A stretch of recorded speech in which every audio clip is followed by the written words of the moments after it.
Everyone, जैसे कि आप सभी को मालूम है स्टूडेंट एचपीआरसीए के द्वारा जेबीटी का सिलेबस आउट कर दिया गया है। अगर हम सोशल साइंस की बात करें तो सोशल साइंस में आपको इकोनॉमिक्स भी पढ़ना है और सिलेबस में देखोगे तो बहुत ब्लर सा है, पता नहीं चल रहा है कि कौन से टॉपिक को कवर करे या क्या करे, बहुत थ्योरेटिकल बेस पर लिखा है। तो मैं आपको सिलेबस इस क्लास में डिकोड करूंगी, A to Z मैं आपको बताऊंगी आपको कौन कौन से टॉपिक्स को कवर करना है।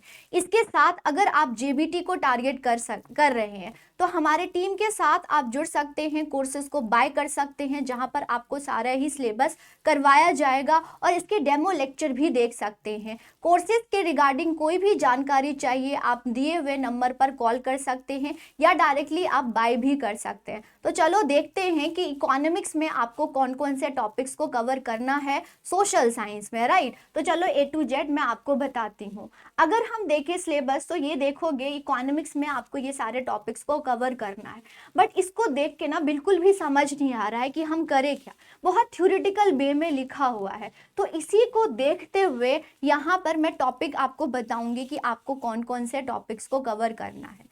सबसे पहले अगर हम देखें तो डेवलपमेंट वर्ड दिया हुआ है ना स्टूडेंट, डेवलपमेंट वर्ड दिया गया है। तो डेवलपमेंट में बेसिकली आपको क्या करना होता है, डेवलपमेंट की मीनिंग करनी होती है, राइट। डेवलपमेंट की मीनिंग और इसके ना बहुत सारे इंडिकेटर होते हैं, डेवलपमेंट को मेजर करने के बहुत सारे इंडिकेटर होते हैं, जैसे कि होता है PQLI होता है, HDI होता है, हंगर इंडेक्स होता है, हंगर इंडेक्स होता है, हैप्पीनेस इंडेक्स होता है। तो बहुत सारे ऐसे इंडेक्स आते हैं जहां पर रैंकिंग होता है। तो यहाँ पर आपको थ्योरेटिकल प्लस करंट ओरिएंटेड की इंडिया का रैंक क्या है इन सारे इंडेक्स में, ये आपको करना है डेवलपमेंट के पार्ट में।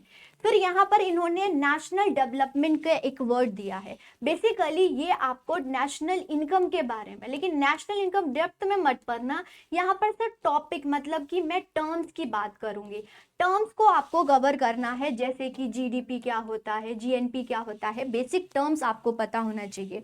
अगर इस सिलेबस को देखोगे तो पर कैपिटा इनकम भी ऐसे वर्ड्स लिखे हैं, तो आपको ये सारे टर्म्स पता होने चाहिए। तो टर्म्स आपको आ जाएंगे तो ये नेशनल इनकम में इंक्लूड कर सकते हो, बेसिक आपको करने हैं, बहुत डेप्थ में मत जाना क्योंकि ये सारे वर्ड्स पर कैपिटा इनकम भी यहाँ पर लिखा हुआ है। तो ये सारे जो टर्म्स होते हैं नेशनल इनकम के रिलेटेड, ये टर्म्स बेसिक आप कर लेना। इसमें पब्लिक फैसिलिटीज है, तो यहाँ पर स्टूडेंट आप ना बजट करके चले जाना, और यहाँ पर पब्लिक फैसिलिटीज का मतलब होता है सरकार क्या क्या प्रोवाइड करते हैं, जिसको हम पब्लिक गुड बोलते हैं। तो इसमें ना बजट करके जाना, स्टैटिक बजट जो होता है, टर्म्स जो होते हैं, सरकार बजट क्या करती है, तो पब्लिक फैसिलिटीज लिखी हुई है यहाँ पर।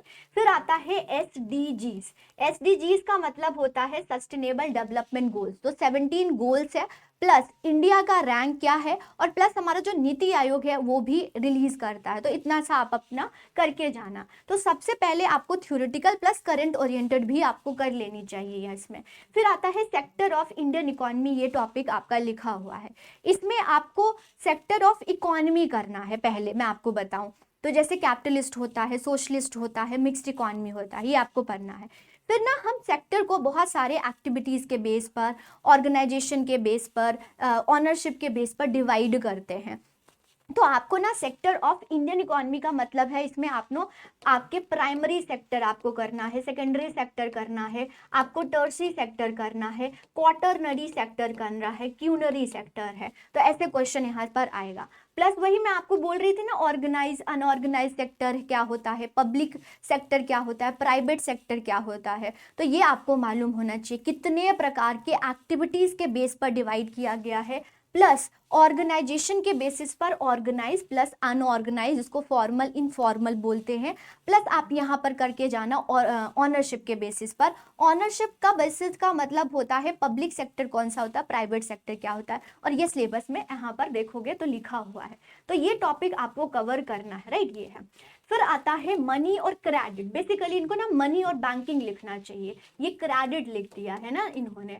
तो मनी एंड बैंकिंग में ये आपको करना है। तो बेसिक आपको मनी पता होना चाहिए क्या होता है ना, टाइप ऑफ मनी, और उसके बाद बैंकिंग के जो सिस्टम होती हैं। तो पहले यहाँ पर मैं आपको बोलूँगी, आप ना कमर्शियल बैंक क्या होता है, कॉरपोरेट बैंक क्या होता है, आरआरबीज क्या होते हैं, ये सब आप कर लेना। फिर आरबीआई भी आप कर लेना, ये सारे इसके फंक्शंस आप कर लेना, राइट। ये है तो बैंकिंग, यहाँ पर क्रेडिट मीन्स बैंकिंग करना चाहिए। फिर जो न्यू चीजें हैं ना, जैसे कि इंटरनेट बैंकिंग आजकल चल रहा है, आपको वो करके आपको जाना चाहिए। एनईएफटी क्या होता है, आरटीजीएस क्या होता है, ये है, ये सब लिखा हुआ है। तो money and credit means money and banking करना होता है बेसिकली इसमें ना, ये है। तो आप बैंकिंग के बारे में हिस्ट्री कर लेना, और उसके बाद टाइप ऑफ बैंकिंग्स कितने प्रकार के होते हैं आरबीआई जरूर करके जाना। मनी तो लिखा ही है, तो मनी के बारे में, मनी क्या होता है, कितने प्रकार के होते हैं, फंक्शंस क्या होते हैं मनी के, ये सब करके जाना है। फिर ग्लोबलाइजेशन वर्ड लिखा हुआ है। ग्लोबलाइजेशन में बेसिकली अगर मैं बोलूँ तो थोड़ा सा आपको ना ग्लोबलाइजेशन लिख दिया है, तो इसमें ना बीओपी आ जाता है, बीओपी आ जाता है, फॉरेन रिजर्व्स आ जाते हैं, ये आप कर लीजिएगा ग्लोबलाइजेशन। फिर हमारा एलपीजी होता है, तो ये इंडस्ट्रीज में हम जब 1991 के बाद जो एलपीजी पॉलिसी करते हैं ये कर लोगे। तो ग्लोबलाइजेशन का मतलब यही है, यहाँ पर ये देखो लिखा हुआ है, अगर आप देखोगे तो, है ना, ग्लोबलाइजेशन एंड इंडियन इकोनॉमी, तो ये इसका मतलब ये है। फिर डब्ल्यूटीओ बात की गई है, तो ग्लोबलाइजेशन में डब्ल्यूटीओ भी करके जाना। यहीं पर आपको वर्ल्ड बैंक के बारे में पता होना चाहिए, और थोड़ा सा आपको स्टैब्लिशमेंट डेट वगैरह है, हेडक्वार्टर है, या न्यू मेंबर कितने बने हैं, मेंबर्स कितने हैं, तो आईएमएफ के बारे में आपको जानकारी होना चाहिए। फिर ना यहाँ पर आप ये भी कर लेना, जैसे रीजनल ब्लॉक्स होते हैं, सार्क होते हैं, ये सब आपको नॉलेज होना चाहिए। नॉर्मली आप करंट अफेयर में पढ़ते भी हो, तो ये आप कर लेना। फिर कंज्यूमर राइट्स क्या होते हैं, साफ साफ लिखा हुआ है, कितने प्रकार के राइट्स होते हैं, ये आप करना है। कौन सी अथॉरिटी है, कौन सा राइट है, क्या चेंजेस हुए हैं, ये है, कितने टाइप्स ऑफ राइट है। फिर फूड सिक्योरिटी इन इंडिया, यहाँ पर भी साफ साफ लिखा हुआ है, तो इसमें बेसिकली आपने ना पीडीएस करना है। फूड कॉरपोरेशन जो है, फूड कॉरपोरेशन ऑफ इंडिया है, या फिर हमारा जो पीडीएस सिस्टम है, पीडीएस सिस्टम कैसे जो इंडिपेंडेंट के बाद पीडीएस हुआ है उसमें क्या चेंजेस आए हैं, जैसे रिबम्प हो गया, जैसे कि टारगेटेड हो गया, जो हो गया अंत्योदय अन्न योजना हो गया, अन्नपूर्णा स्कीम हो गया, फूड सिक्योरिटी हो गई, मिशंस हो गई, ये सब आपको करके जाना है। तो बेसिकली आपको फूड सिक्योरिटी करके जाना है, तो मिस पीडीएस आपको करके जाना है। फिर पॉवर्टी यहाँ पर लिखा हुआ है, चैलेंजेस ऑफ पॉवर्टी, तो ये ना इंडियन इकोनॉमी में आ जाएगा। तो इन्होंने सिर्फ ना इंडियन इकोनॉमी वर्ड लिखा हुआ है स्टूडेंट, अगर आप यहाँ पर देखोगे तो इंडियन इकोनॉमी ना बेसिकली हम चार चीज, ये सारे चीजें हम करते हैं, जो कि मैं आपको बताना चाहूंगी। आपको अनएम्प्लॉयमेंट के बारे में नॉलेज होना चाहिए, आपको पॉवर्टी के बारे में कमिटीज आप करके जाना, type of unemployment that is very important, है ना, टाइप ऑफ अनएम्प्लॉयमेंट कर लेना।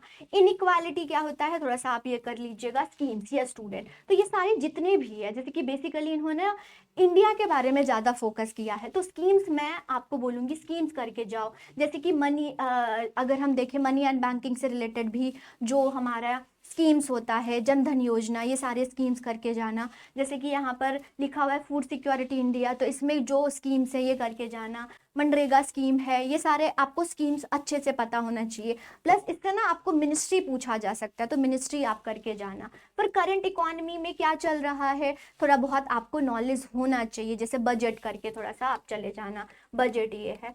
तो यहाँ पर ना आप खुद से करने बैठोगे ना स्टूडेंट, तो आपसे नहीं होगा। आप ना क्या करना है, टीचर से मतलब पढ़ना चाहिए, वो आप पे है कि आप खुद भी कर सकते हो, बट यही है कि टीचर ना आपको देखेगा इस सब ये सिलेबस को ना डिकोड करके, उसको पता होगा कि मुझे ना क्या कवर करना है। अब इन डेप्थ में इसको नहीं करना, अगर हम देखें इन डेप्थ में आपको नहीं करना है, आपको ना ऊपर ऊपर से इकोनॉमी करनी है, एज अ होल कुछ आपको पता होना चाहिए। तो पूरी इकोनॉमी का बिल्कुल बेस कराना है आपको, ये इतना आपको मालूम होना चाहिए स्टूडेंट। तो यहाँ पर मैंने आपको बताया है, फिर भी कोई डाउट होता है तो आप पूछ सकते हो। जैसे कि मैंने आपको बताया कि हमारे कोर्सेज भी आप बाय कर सकते हो, एनरोल कर सकते हो, प्रॉपर आपको स्टडी वहाँ पर कराई जाएगी, इसके नोट्स भी आपको मिलेंगे। तो आपको कोई टेंशन लेने की बात नहीं है, सिर्फ आपने क्या करना है, पढ़ना है, नोट्स को कवर करना है। तो पूरी टीम आपको हेल्प करेगी, तो आप एनरोल कर सकते हो। यहीं पर आपके लिए बहुत सारी इनिशिएटिव इसी चैनल पर लाया जाता है, तो चैनल को सब्सक्राइब भी कर दीजिएगा। जो भी आपके पास कोई अपडेट आता है, कोई सिलेबस के रिगार्डिंग या कोई इन्फॉर्मेशन के रिगार्डिंग, सब कुछ यहीं होता है। तो ये एक आपको सोर्स फॉलो करना चाहिए जहाँ पर से आपको सब कुछ मिल जाए, राइट, ये है। तो सब्सक्राइब कर दीजिएगा और बेल आइकन को प्रेस कर दीजिएगा, ताकि कोई भी इनिशिएटिव हो तो आपके पास चला जाए नोटिफिकेशन। वही मैं आपको लास्ट में फिर से बताना चाहूँगी, अगर आप तैयारी कर रहे हो तो अब वेट मत करना, अभी आप एनरोल कर सकते हो कोर्सेज में। कोर्सेज की जानकारी के लिए दिए हुए नंबर पर आप कॉल कर सकते हैं या फिर आप डायरेक्टली बाय कर सकते हैं। कोई भी डाउट होता है, कोई भी आपको लगता है कोई भी प्रॉब्लम है तो आप चैट बॉक्स पर भी लिख सकते हो student. Thank you student, next class में मिलते हैं।